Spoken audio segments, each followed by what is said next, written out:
On this episode of Bully Ball, Steph Sanchez and I will discuss should the 49ers bring Robert Saleh home and what exactly is wrong with the 49ers, and is Thursday the biggest game of the season? Stick around after this.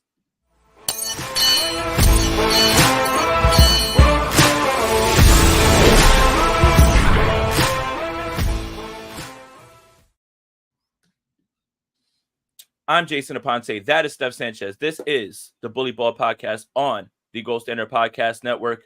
Following a crippling loss on Sunday, crippling is a good word, I think. We have to discuss it. You see Steph's wearing the shirt, but first, before that, vibe check. Steph, how we doing today? Vibe check. I mean, you literally just pointed out the shirt. This is the vibe check right now. We're in the room full of fire right now, and that room is the San Francisco 49ers. I don't enjoy it. I don't enjoy it. I got to tell you, I'm really frustrated. We're going to talk about it. But first, like you said, we got some big news this morning, right? Coming out of the East Coast. Like, is New York buzzing right now? No, they're not. And I am really reserved. And I'm really starting to learn a little bit more. I mean, I thought I knew everything I knew about Jets fans being here, but they're a special kind of special. Okay. I just want to, let me, I don't want to be too harsh. But Aaron Rodgers is cooked, goes out there, throws 3 interceptions in London, and the Jets look around and say, you know what? Robert Saleh's got to go, man. Why would Robert Saleh throw all those picks?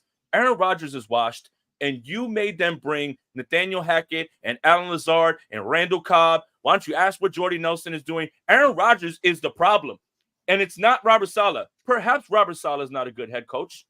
This is a results-driven business. Somebody's got to go. It makes sense. Somebody's head's got to roll. But it won't be Aaron Rodgers, and it won't be his little boy, ball boy, Nathaniel Hackett. It's unfortunately Robert Saleh. But it's got everyone kind of thinking, with the way that this defense has been going, is it time to bring Robert Saleh home?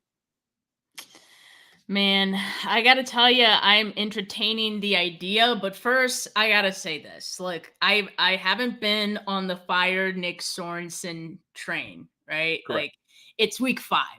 Mm-hmm. I'm also not saying that the defense is absolved of any blame. Like, they certainly had a hand in the loss on Sunday, just like the offense did. But I just get mad when people act like it's just one coach, and it feels like people automatically go to fire Nick Sorensen. Mind you, this was before the Saleh news. You can imagine what it is now. The second point is, I mean, we know Robert Saleh got a raw deal, as you were saying, in New York. It felt like he just never really got a chance. Like, that's crazy. You bring in a quarterback, Aaron Rodgers.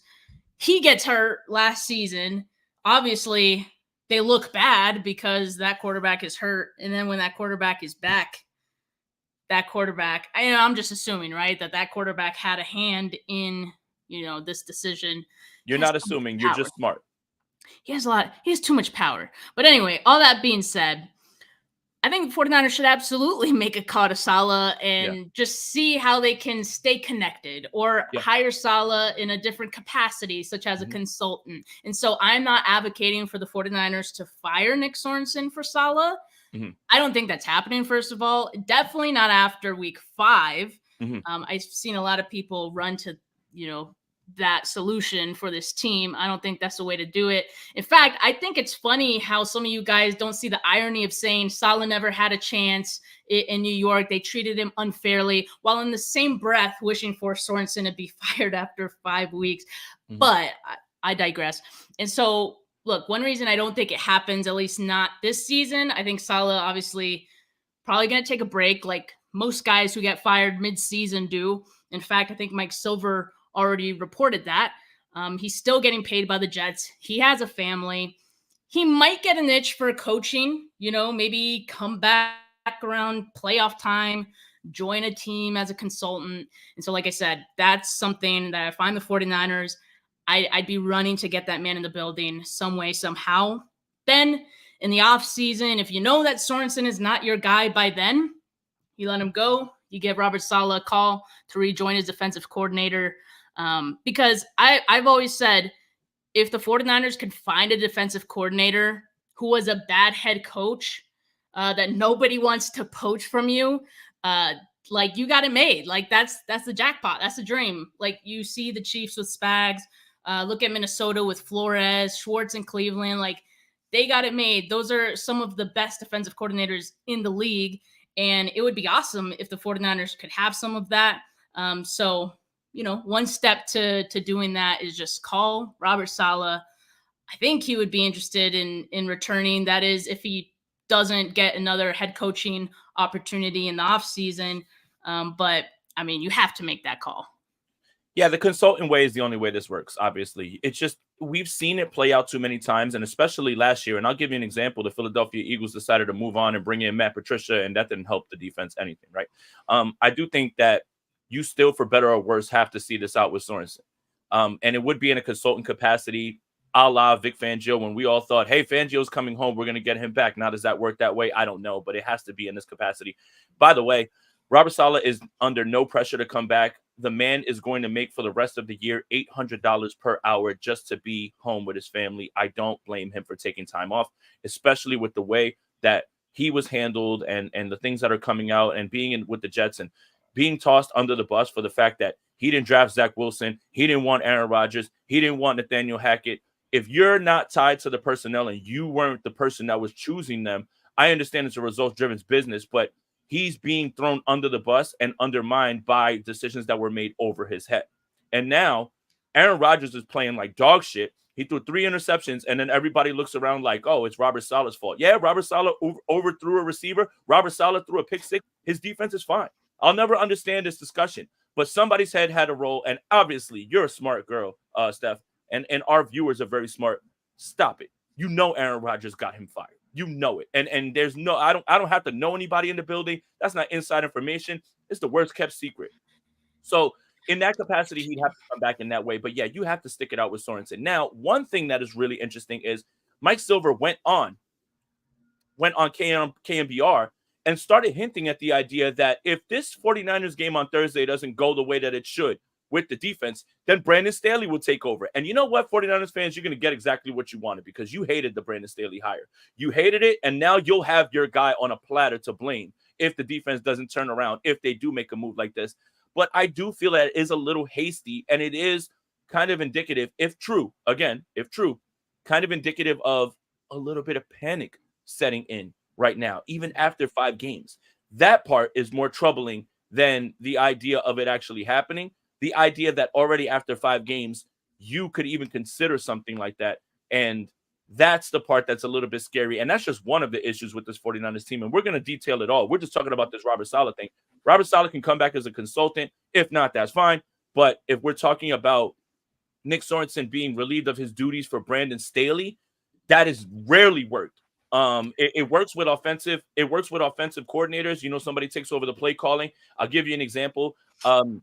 Andy Reid early on in Kareem Hunt's first year gave over play calling duties to Matt Nagy. Funny how that sounds, right? Because Matt Nagy was a terrible, terrible head coach. But that offense flourished after it was passed over. Offensively, I feel like that's different. Defensively, schematically, I don't know if that is something that is feasible halfway through the year when you've already implemented a system with the personnel that you have to change things around. You've seen it happen last year with Matt Patricia. I would think that is something maybe Nick Sorensen is not the guy for the job. Just maybe, right?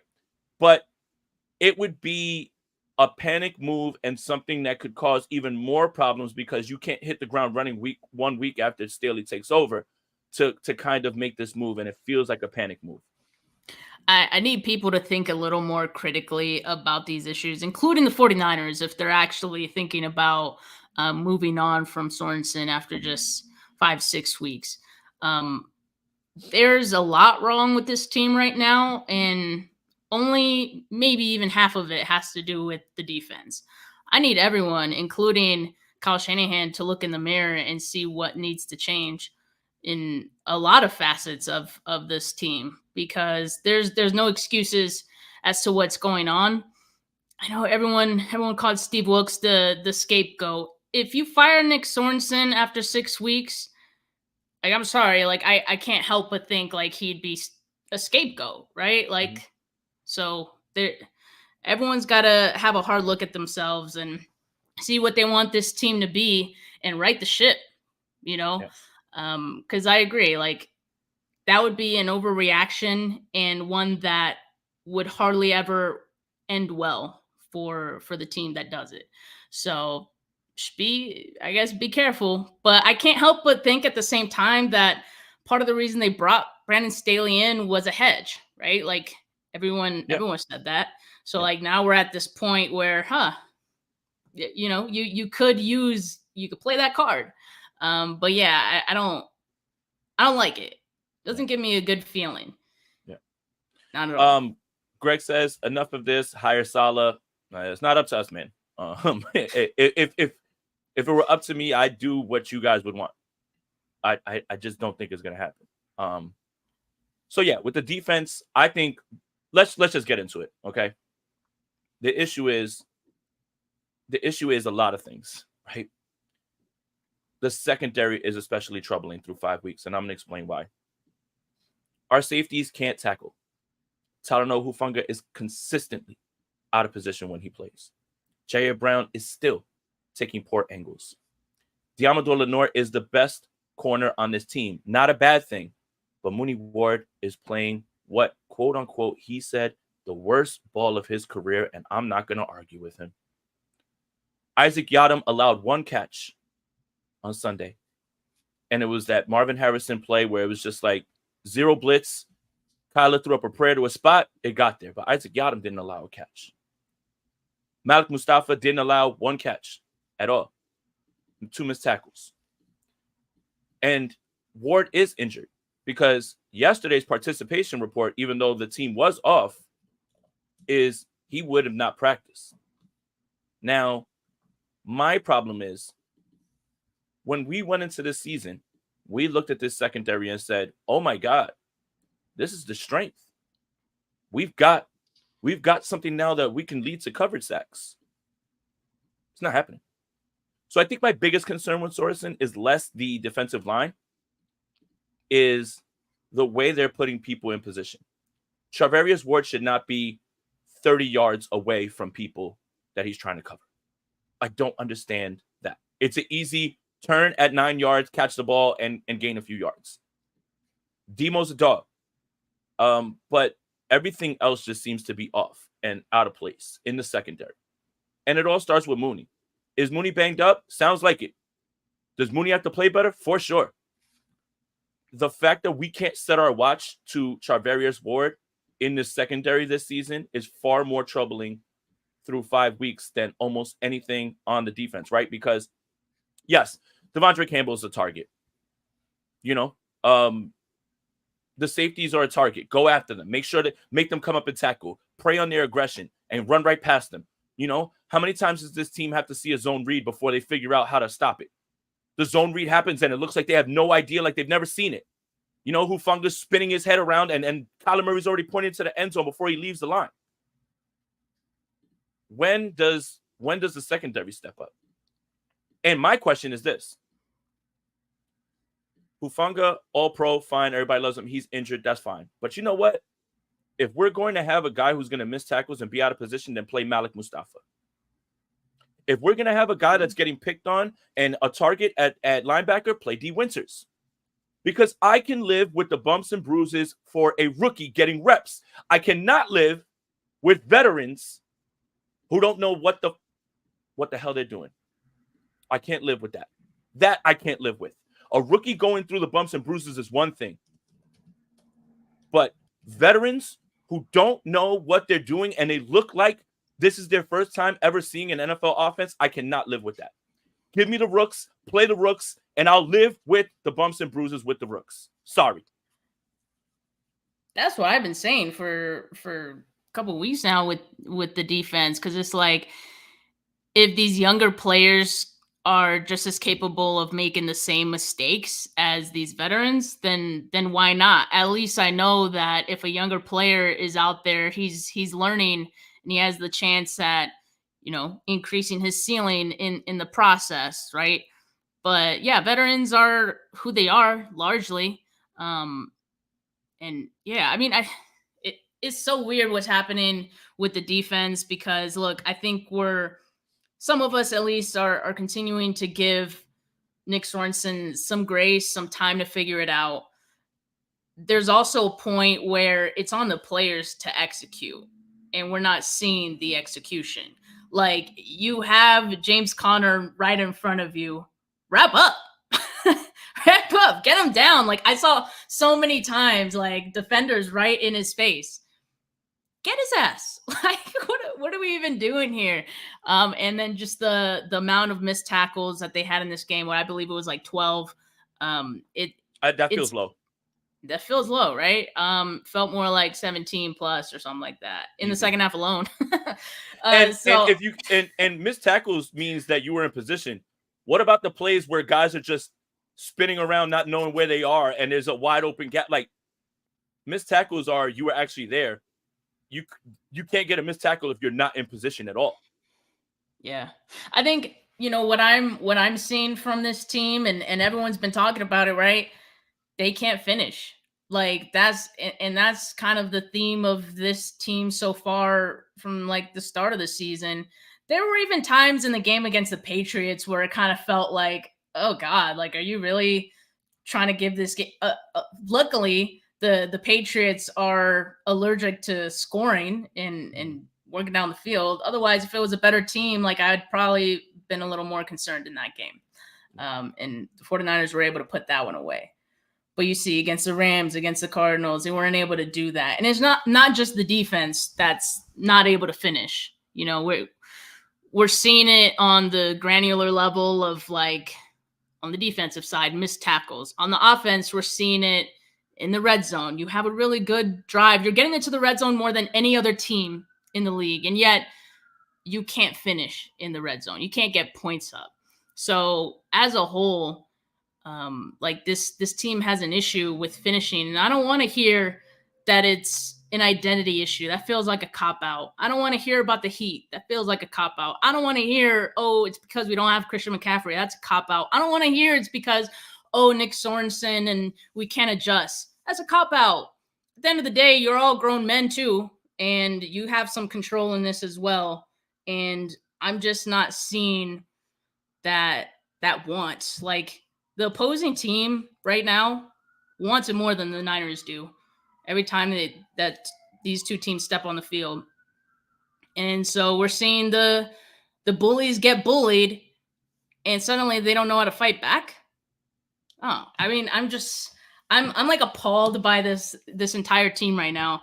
And I don't know what it is, because, like, you could point at it being like a scheme issue, but then, like, Nick Sorensen has to change something, right? And then, like I said, we could point at it being an execution issue. Then why do these players look lost? So maybe it's a combination of both. But yeah, something has to change. Okay. 5 weeks is a large enough sample size to know who teams are, right? Or where they're trending. Let me give you the San Francisco 49ers of 2024. They're a team that can't finish in the red zone. They're a team that can't finish on defense, and they don't have a closer. They're a team that special teams is especially terrible. The only team that's been in the red zone more than the San Francisco 49ers is the Washington Commanders, and they are 30th in the NFL in red zone efficiency. This has nothing to do with Jake Moody being injured. Let me tell you why. Jake Moody being available only further masks the issue at hand. Yes, it would be real nice if you had a guy who could kick field goals. You probably win this game if Jake Moody's there. But it doesn't change the issue. It does not change the issue with the red zone. Okay, Christian McCaffrey's not here. And we understand. Christian McCaffrey's incredible. All-world offensive player of the year. Felt like whenever we got into the red zone, it's a touchdown. Put the ball in 23's belly. He's got it. Deebo Samuel, George Kittle, Brandon Ayuk is a core of star players that any team would love to have. You telling me that's not enough? You telling me that's not enough to execute? You telling me that there's teams out there that are running guys out there who should be on practice squads for their team that wouldn't even kill to have Brandon Ayuk, who wouldn't even kill to have one of those guys, Brandon Ayuk, Deebo Samuel, George Kittle? You telling me you can't figure it out? One other common theme: turnovers. Look, I don't care how the turnovers happen. There's context to why turnovers happen. Here's the real large part. The turnovers are happening. And they're happening at the worst time. Jordan Mason, you got to get down. Get down. You can't allow that to happen. In the red zone, they're targeting George Kittle a lot. In this game, didn't work out. Juwan Jennings, nothing. Deebo Samuel, 4 touches. 4 touches. 4. Brandon Ayuk has the best game of the season. Breaks out. Wasted. Jake Moody not being there probably cost the 49ers this game because they would have to change their strategy on 4th down, but it doesn't mask the big issue about the red zone. It does not mask the issue at hand. The 49ers have gone from first to worst in the red zone. And that's not my opinion. That's not me overreacting. That is an objective fact. And if that objective fact bothers you and you believe that people are overreacting, I suggest you go outside and touch some grass. Jason says, just got here. Short answer to the video title. Yes, a loss means we can only finish 500 in division at best, and that won't cut it. I agree. I think we have another one. Dazzle says, I said to you guys after week 1 that it was disconcerting that they weren't scoring in the red zone and kicking field goals. You're right. The team looks old, slow, and disinterested. Super Bowl loss hit them hard, players and coaches. Disinterested. That's a good word. Right. And then to talk about effort, right? When we talk about, well, it's on the players to execute and effort. That's you, Kyle Shanahan. That's you, Nick Sorensen. Yeah. Because when the team's locked in, everybody praises the coach. When the team is lackluster with their effort, giving up, getting beat, not in right position, you got to look at the guy who puts them in those positions. Kyle doesn't have to go anywhere, but we're not just going to sit here and look over the fact that at times this team is not executing. This team is not in the right state of mind. It looks like this team looks, as Dazza says, disinterested. Where does that go? It goes to the top, and it starts at the top. You have to prepare them during the week. You have to keep them interested during the game. You have to help them execute. I have a tough time with players' lack of effort because whatever, that's fine. Some people are built like that. Some people aren't. Someone has to do something about that, and that's the head coach. If Devondre Campbell looks disinterested and he's getting out there cooked, then put D. Winters in. If guys are not executing, then you send a message to everybody. Sit down. Get out the way. Someone else step up. Here's your moment. Jason says, anyone suggesting Saleh replace Kyle is high? I don't think they were saying that. We have 24 Super Bowls since 2000. Only 3 or 4 defensive coaches have won the trophy. I think what they're saying is they want Saleh to replace Sorensen. But I'm a big Kyle believer, big Kyle defender. Everyone knows that. Love Kyle Shanahan. If your team is not executing, if your team is losing their effort, if your team is lackadaisical, that's on you. Point blank. I think that's why we get so upset, right? Because we know what this team is capable of. Largely the same team that they had last year, and you still can't make it work with that. And yes, we like Kyle Shanahan. We know he's the 49ers' best shot at getting to the Super Bowl. That's why we're frustrated. That's why I'm frustrated. And I hate this, oh, well, they've been here before. Players do it too. Players talk about this. We've been here before. We've been through worse. In 2021, they started 3-5. 2022, 4-6. They're 2-3 so far this season. So that's normal, right? That we're just gonna accept that that's normal. That's my problem. I don't want this to be normalized. And 49ers fortunate enough to be in the worst division in all of football right now. You get the win Thursday. You're at the top of the division. Mm-hmm. But here's why things are different so far this year and why I'm not feeling good about it. In the past, we've at least won games in our division, even when we've had these slow starts. 49ers usually sweep the Cardinals, usually even sweep the Rams. Right now, they're 0-2 in the NFC West, 0-3 in the conference. Their playoff seeding right now would be 14th in the NFC. And you thought this first quarter of the season was the easy part? you know it's only going to get harder. One of the toughest remaining strength of schedules. Seahawks do as well. Cardinals, Rams, their schedules get easier from here on out.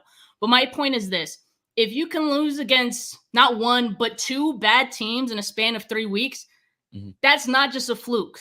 You are the bad team. Because if you can lose to the Rams and the Cardinals, you can lose against anybody. So excuse me if I don't buy they've done it before, so they'll do it again. I need to see it 1st, all right? And not against the Patriots. Like see it against a real team. And by the way, go ahead. Nah, just this last point. Yeah, you got it. Because I'm tired of being called like over dramatic for the way that I feel about this team right now, because we have every right to be frustrated when this team underperforms. And I'm not about to be gaslit into thinking I don't. Like, what's even the point of being a fan if I can't be, a little dramatic every once in a while, right? Like, what's the fun in that? But, I think what me and Jay are saying is like, it's unacceptable what the 49ers are doing right now. Yes, they've gotten out of this in the past, but that doesn't make it okay. What's funny is after the Patriots game, I said I didn't learn anything about the 49ers. I knew the 49ers were better than the Patriots. And people push back. That's not how the NFL works. No. I know for a fact that the 49ers are better than the Patriots. I didn't need to see them whip the Patriots for me to learn that. I haven't learned anything about this team. Nothing. I mean, what I've learned isn't good. What I'll say is this. The early part of the schedule was for you to fix everything. You could have still won all these games when you were playing this way. You could have still won all these games, still fixing things. And we still would have walked onto the show, looked each other in the face and said, hey, there's issues and you got to clean this up. But you have wins. Wins mask everything. It's the best deodorant. But you kicked away games that you should have had. And now Seattle, Kansas City, Dallas, bye week, Tampa Bay, Green Bay, Buffalo. It makes you now into this is an absolute must-win game on Thursday. Your season feels like it's on the line, and you have to start playing. It has to click. You have 4 or 5 days after this loss to get it right. That's maybe a good thing. They don't have time to stew. They don't have time to sit around. But the fact that we're talking about this game with the Seahawks as a must-win is indicative of exactly where they were. And that's the part that is a little scary.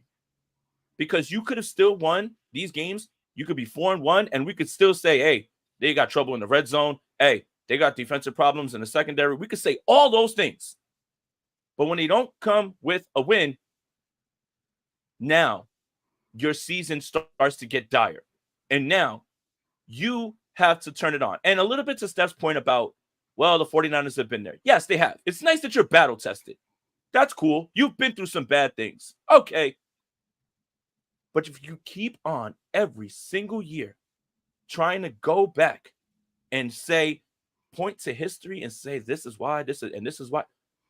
History is a good indicator of the future, but banking on something that season to season lacks context about why it happened and saying, oh, we can just do it again, especially staring this schedule in the face, feels copium. Feels like copium. It does. Period. I don't like that either. I don't care what happened in 2021. Sure, it's nice to know that you've dug yourself out of those holes. But relying on history to now keep yourself somehow like confident, it's copium. It's pure copium. Let's get to the last super chat that we had up. We didn't get a chance to read it. I'm sorry, Rob. Daz, the players are just not showing effort. They're starting to throw shade at the coaches. Listen to Bosa and to an extent Purdy postgame. Yeah, I don't know. Him saying, we need to adjust. This kind of feels like last year when they were saying that about Wilkes. Like we're not in position, right? Like all those things. I think there is a frustration that's building. And it's building for the guys that realize that this group is in probably its last chance to really get this done. I understand their frustration. I do. And it's and one other thing I don't like, I love Demo Lenore. He's clearly the best secondary member. Arizona lucked up and got one. Nah, man. How about what he said after the Rams game too? A trash can gets a steak every now. Nah, man. Nah, man. Like I don't care. Man. Nah, I don't man. care. And he's Nah, been, man. like you said, he's been hooping, he's been balling, he's been Yep. great. He Yep. definitely has not been the problem. But you're No. on a team, and I don't care to know how you feel about yourself, and I don't care to know that you feel like the other team lucked up. Yeah. I Like don't like they that were either. like James Conner literally ran over your They defense in the they second half. beat you, they beat your ass and they outwilled you at the end, right? Everyone in the stadium knew they were gonna run the football, and you still couldn't stop it. And I don't want to hear it Bad look. about the Heat. I don't want to hear it about the Heat. That's another excuse. Let me tell you something. In 2019, the 49ers played in Tampa Bay week 1. Remember what is it? Two pick sixes that Jameis Winston threw? I went to that game. There's no shade in that stadium. It was 3 million degrees in Tampa, right? You are professional football players. I don't want to hear it about Heat. Nut up. Pull your pants up. You're gassed. Arizona is used to it too, but they had to play the same amount as you. And their defense was on the field way longer than you because you had more plays than them. So the Heat's not an excuse. All this to say this. Ultimately, I believe the San Francisco 49ers make the playoffs still. Yep, you heard it here. You heard it here right. Okay? I think they're far too talented. They are far too experienced to allow this season to just spiral, especially considering they're really just missing Christian McCaffrey and Dre Greenlaw. I'm not saying like, oh, just that. I'm just saying you've got Brandon Ayuk, George Kittle, and Deebo Samuel. You should be fine on offense, right? You should be able to finish, right? You know how many teams would kill for those guys? But the 49ers aren't exactly like a Dre Greenlaw away on defense. It's everything else. The secondary is not playing well. The defensive line is not getting there when they need to. They're making undisciplined moves, right?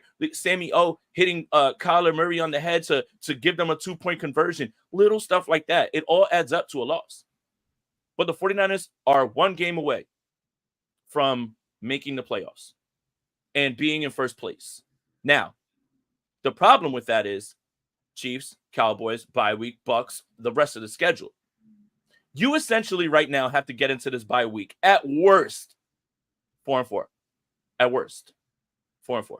That feels like a win. 4-4.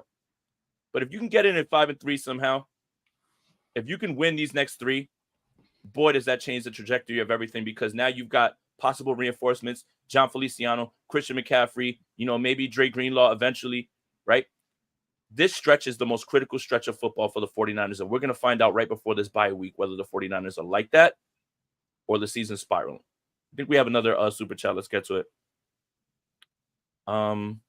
Tony says, I just want to mention how the final Brock INT play reminded me of the NFC title games when Brock tore his arm, again in DC then too.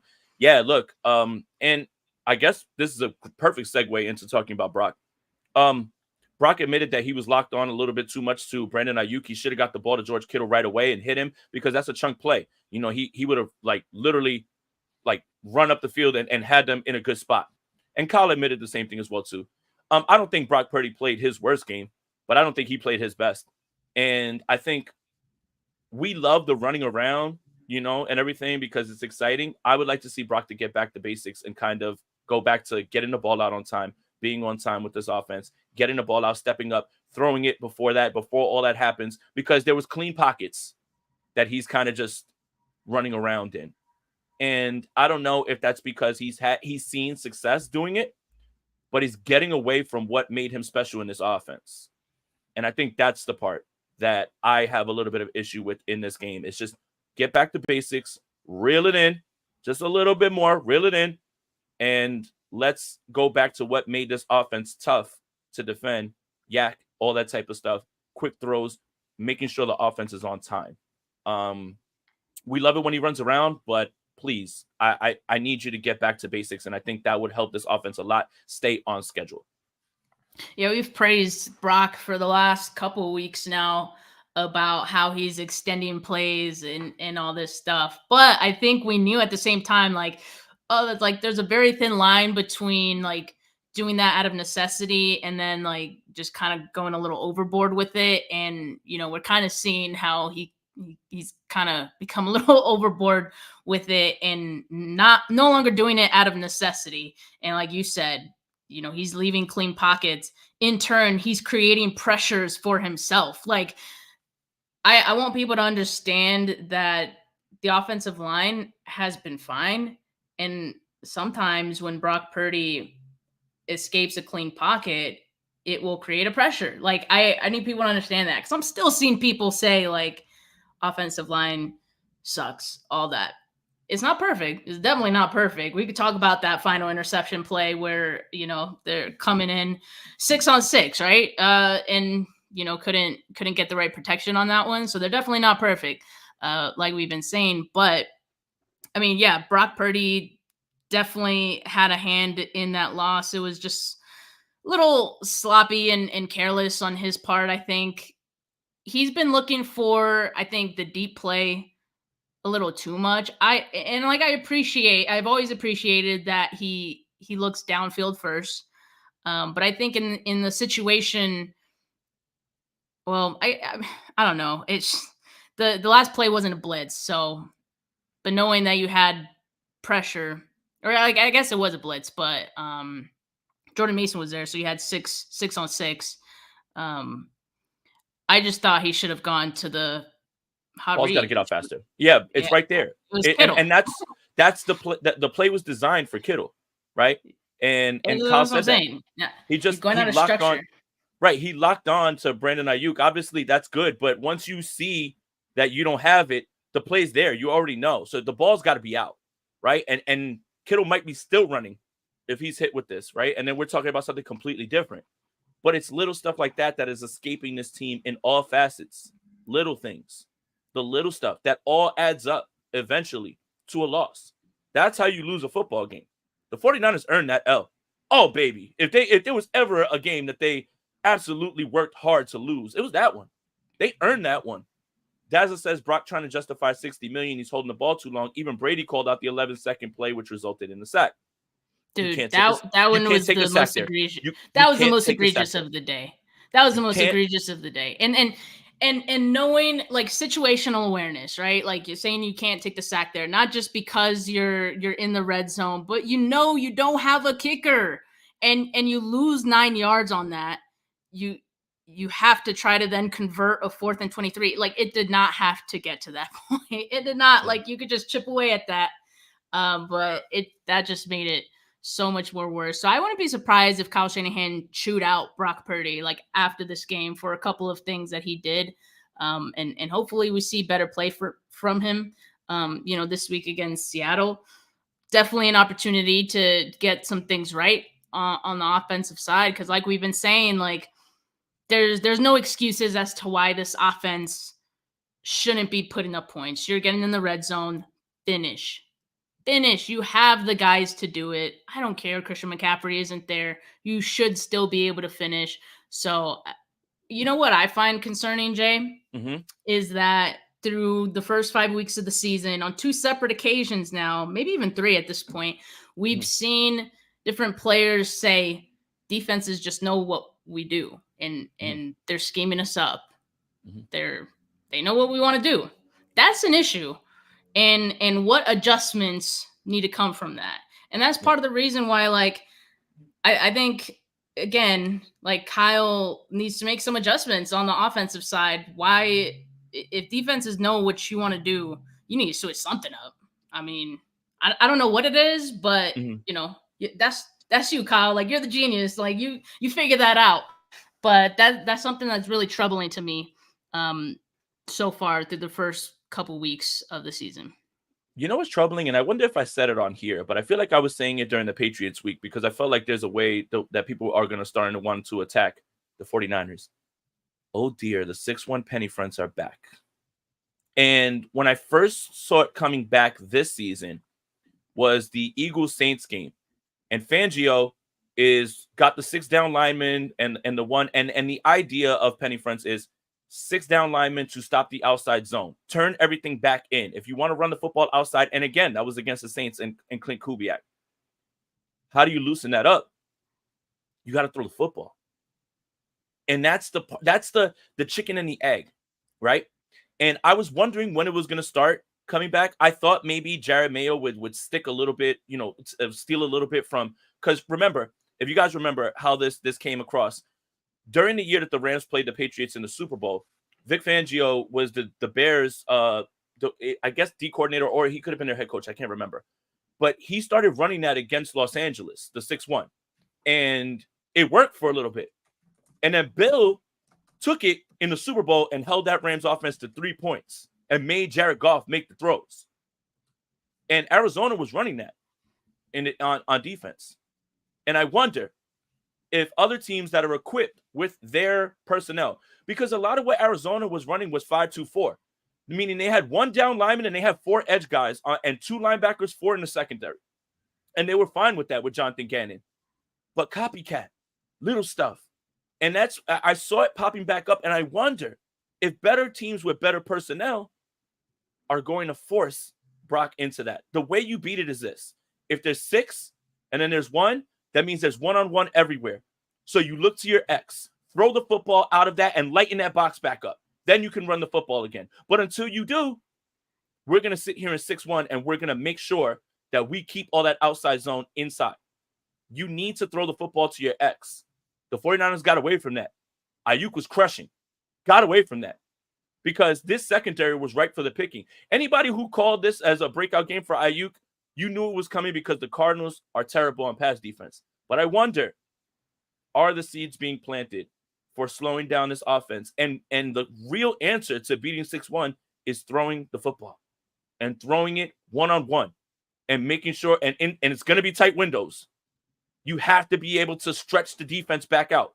You cannot allow them to sit up there in that 6-1. And I saw that a little bit in Arizona. So, Steph, look, bottom line, there's a lot of things the 49ers need to clean up. If they were winning games, we still would be saying the same things. We just wouldn't be as angry. We would still be saying the same exact things. They just wouldn't have the W's. But it would be disingenuous to sit here and say, yeah, well, they've done it before. Let's do it again. I don't like the circumstances this time. Do I believe there's a team that can dig themselves out of it? Yes, it would probably be this team. But I'm not locking on to history as the way to hope that this team is doing it. So let's talk about Thursday Night Football, okay? Because this is a must-win. It's a must-win. Absolute must-win. I don't want to hear it. And I hate it because it shouldn't be this way. Must-win. Let's talk about something that's really dope. We are literally about to witness the greatest jersey matchup in the history of the NFL. Oh, baby, look at that. Wow. Look, the football might be bad. The football might be bad, but the jerseys are going to be aesthetically pleasing. Look at that. Oh, my God. The only other jersey matchup I think that would be better than this or possibly in there is if the 49ers wear the white and Tampa Bay wears the creamsicles. That would be insane. But this right here, 80s Seahawks, 90s Niners, 2 cleanest jerseys, best jersey matchup in the history of the NFL. And Steph, stop trolling me on Twitter, okay? Yeah, I said, are you sure it's not the color rush 49ers Rams? You remember that one? Ooh, 2007? Yeah. Ooh. Was it 2007 or 17? It was 20, what, with the All Blacks? Yeah, all blacks, and then the Rams are wearing like mustard yellow, all yellow. Disgusting. I mean, obviously, we're just being funny talking about this right now. There's a lot to talk about in this game. There's a lot to talk about this. Obviously, we're just look, guys, because look, we're all frustrated, we're all upset, but at the end of the day, it's still football. So let's have some fun. Still, I know we're not having a good time, but let's chill out. Let's chill out. Yes, we are down so bad. We're talking about jerseys. Relax. It's a joke. My God. All right. Good God, guys. Hey, look, it's okay. The 49ers are struggling. It's all right. Life goes on. We'll be all right. But here we go. Secondary right here is already going to be the biggest issue. And this is what I'm worried about. Mooney Ward has to play in this game. You're thinking about DK Metcalf, Jackson Smith and Jiba, and Tyler Lockett. Now, the New York Giants did a very good job. The New York Giants did a very good job this past week. But this secondary is going to be tested probably worse than they have by any wide receiver core. Meaning, let's see. Patriots had nobody, Rams in that. This is going to be their biggest test. And that's the thing with this short week is you trying to figure out how to bring this secondary back to level. And now you've run out of time to experiment. Because you did it against the Patriots. You know what I find funny? With the Patriots, they were like, well, they're not really that tough, so we can run Renardo Green out there. But then when you get to the Cardinals, you're like, no. We got to get Yadam back out there because we don't trust that. Because you can mess around with the Patriots. Mm-hmm. You can mess around with them and experiment. The time for experimenting is over. And the trio and Geno Smith is going to present the hardest challenge for the 49ers. And they're throwing the shit out of the football right now with Geno Smith. If the 49ers maybe won more of these games in the first 5 weeks, maybe they could have afforded the luxury of being able to experiment, in week 6. But yeah, I mean, this being a must-win game, like you kind of got to keep it tight and you got to stick with, I guess, what you have. So we'll probably continue to see Yadam out there. But if something goes awry in this game, if there's like a big miscommunication that leads to a touchdown or something like that, just something egregious, it wouldn't shock me if we see some desperation moves mid-game in this one. But yeah, I mean, I think the Seahawks, they're looking different, of course. Mike McDonald has done some nice things, but they're also hurting with a number of different injuries right now. I know their edge rusher Nwosu is going to be out for this game. He suffered he suffered an injury against the Giants, so that's a tough break for them. They just threw him on IR. Could be a good thing for the 49ers. Now, kind of not to go back to the Cardinals, but the one thing I was concerned of, what you were talking about, Jay, is like a bad Cardinals defense could make the 49ers offense look bad just by doing the 6-1 front and kind of knowing what the 49ers want to do. That's my concern. That's why we need to see adjustments from Brock Purdy, from Kyle Shanahan. How are you going to counter what defenses are doing against you? Because I can almost bet the Seahawks are going to try to do the same stuff.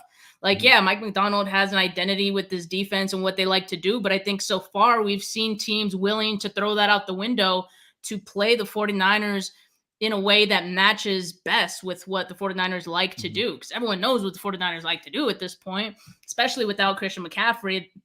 It's just a little bit easier to stop. So, defenses are going to key in on that. So that's the concern for me. And then, yeah, as you mentioned, the 49ers defense, on the other hand, have to be on their P's and Q's. My concern is that Mooney Ward has been dealing with an injury. We've seen him, shadow Metcalf in the past. But if he's not 100%, that I don't know if I like that plan, right? Like if like what we're seeing and he's guarding guys like 30 yards off the line, that's not good. But I feel like they're having him do that to kind of keep everything in front of him and protect him so he doesn't get blown past, right? He doesn't get toast. But I don't know. So I don't know what they're gonna do in this game with some of the offensive weapons that the Seahawks have right now, because like they always do, different coach, but I think they always try to test the waters with the 49ers and they try to find a big play at some point in the game. I mean, why not? You have DK Metcalf, right? You're going to go deep. That's where I'm concerned about this 49ers defense. We talk about the safety plays so far. We talk about guys looking lost. Oh, God, for the love of God, please know what you're doing out there against the Seahawks team on Thursday. Look, if this team needed to have a back against the wall moment, if they needed to feel like, I don't know, like they need to turn their season around in desperation mode, if that's what they prefer, okay. I mean, you got it right in front of you on Thursday, I guess. But if you can't do it then, I don't have much hope for the rest of this season. I got to be honest with you. But it's a good opportunity for sure. So hopefully we see the 49ers at their best, or at least very much improved in the meantime. Yeah, the wounded animal. And if there's ever a team that could possibly be the wounded animal that's right there, like on the and can fight through it, it's them. If I was going to bet that any team could, it would be the 49ers. I don't like the idea of, they will. And that's the part. Yeah. I think the way that you stop this game from getting out of control, and obviously this is an oversimplification. It's going to sound like, football for dummies, but I think the 49ers have to win the toss, get the ball first, and you've got to shut that crowd up immediately. You've got to shut them up immediately with your scripted plays. You've got to go down the field and score a touchdown. Shut them up immediately. Don't let them start to get this ball rolling, and don't let them get into a position where they feel like they can fight in this game. The reason that you've lost to lesser teams is leaving them hanging around. Both of these games that they've lost to the Rams and Cardinals have felt like they were on the cusp of being a blowout for the 49ers. And as soon as one thing goes the other way, then it all comes apart. You cannot allow that to happen. Whatever this game plan is going into this game, the first 20 plays that are scripted have to absolutely go down the field and score a touchdown and shut them up. You have to shut them up right away and put them in a position where they feel like they have to fight back. You cannot put yourself in a position where you're behind in this game. You cannot put yourself in a position where you're struggling trying to figure things out. This game plan coming out offensively has to hit the nail on the head. I know that's an oversimplification. I know that everybody would say, well, whatever, that's ABC, stuff. It is. But in this game, they have to start off the rip. We're no longer a defensive first team. Offense needs to step up. 16 offensive points against the Cards. Defense isn't good enough. If I would have told you, and Kyle Juszczyk, you stole my line, buddy. If I would have told you the 49ers were going to get a block kick for a touchdown, you would have said, how much did they win by? But the 49ers had 16 offensive points. 16. Can't happen. And again, Jake Moody might have added on to that. Yeah, maybe the 49ers would have walked away, but it still masks the issue with the red zone. And that's the issue. 49ers have to start fast. They have to play fast. And they can't allow that crowd to get into it. They cannot afford to get behind, because I fear that's not the way that you're going to win this game. And regardless, and again, after what we saw last week with Arizona, I'm going to repeat what I said before that game right here. I don't care that the Seattle Seahawks lost to the New York Giants. I don't care. You know why? Because they're going to be absolutely ready to go in this game. The same way Arizona got its doors blown off by Washington, and they were ready to go. And the Rams got blown out the week before, too. I don't want to hear it. I don't care what the New York Giants did. The Seattle Seahawks are going to be ready to go on Thursday. Throw the last week out. Throw it out. Be damned. You can laugh all you want to say Daniel Jones cooked them, and I'm not. Fine. That was last week. This is this week. They know what's going on. They know how this game goes. Divisional game. Expect Seattle to be ready. Don't give me what happened last week. I don't care, because it does not matter this week. Last week has nothing to do with the price of tea in China. None of it. Throw it out. Steph, I think the 49ers are going to be fine, okay? I think they're going to make the playoffs. I think they're going to win this game on Thursday. I mean, I'm not ready to abandon ship, but it would be really, really hard for me to not point out the things that are painfully obvious that everybody else sees with this team, with special teams and defense and the way they can't finish in the red zone, and sometimes coaching. I think they'll win because they have to. That's it. And then I want them to be able to win 2 games in a row. Can we do that? Can we do that this season? Or every time after a win, we're going to, run back to losing, and then, the world's on fire kind of stuff. Yeah. I mean, the 49ers said, we can't wait to get to Thursday. Get this loss. That might be the best thing out of our mouth. It's great, but they're not the only team that's feeling that way. We're just talking about the Seahawks in the same situation. They know that if they lose this game, they're not first place in the NFC. So you're competing against a team, like we've been saying, that wants it just as bad or more than you do. So you better rise to the occasion. Something that one of my viewers commented in one of my live chats was opponents are dictating the game, how the game is played. I wouldn't say that for these games where the 49ers start off hot. That's true, but by the end of it definitely feels that way, right? Mm-hmm. That the opponent just kind of takes control of the game. You just simply cannot let that happen. So what Jay is saying, and you gotta score fast, and you gotta keep your foot on their necks. Yes, do that. And all this stuff about identity. I mean, like I said, I do feel like that's a cop out, but if you feel like you need an identity, fucking find it in this game, please. Can you Yeah. find it in Seattle? Like, if you're not gonna find it in this game and you can't dig deep in this one, like I don't even know what to tell you. So Yeah. like, I think again from the talent perspective, they could do it. There's no reason they couldn't and they shouldn't. But I need to see it first, Jay. Mm-hmm. Yeah. Again, if there's any team that's equipped to do it, it's them. But we haven't seen it. We still haven't seen them put together a 60-minute game yet.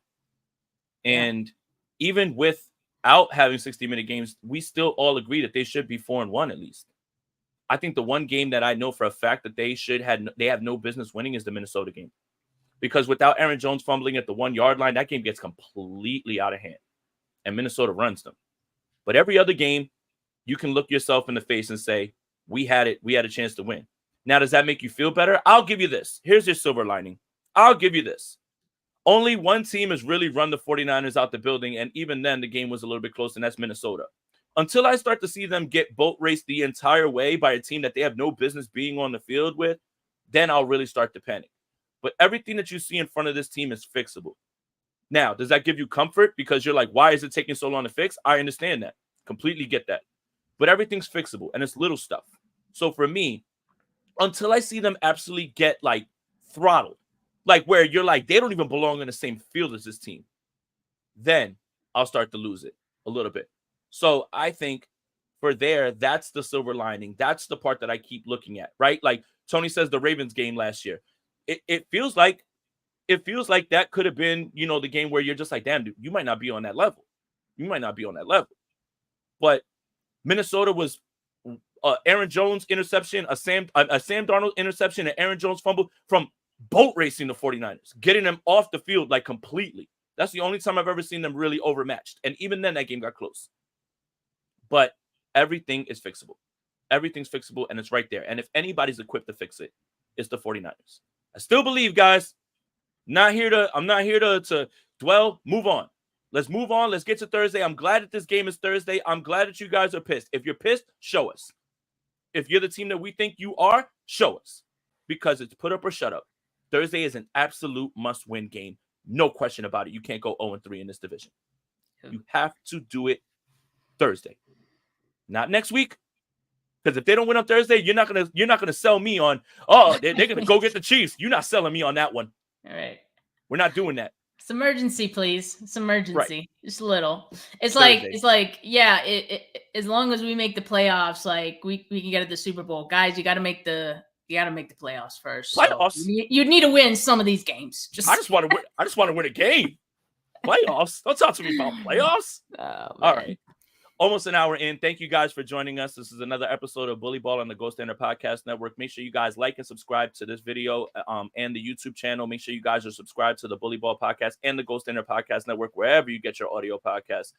Follow Steph on Twitter at Steph49K. Follow me on Twitter at JasonAponte2103. We both have YouTube channels. You might want to give us a quick look and everything as well, too. But 49ers got to get it done. Must win on Thursday. Absolute. You heard it here first. No panic, no hyperbole. That's just the facts. For Steph, for Jay, we're out of here. Peace.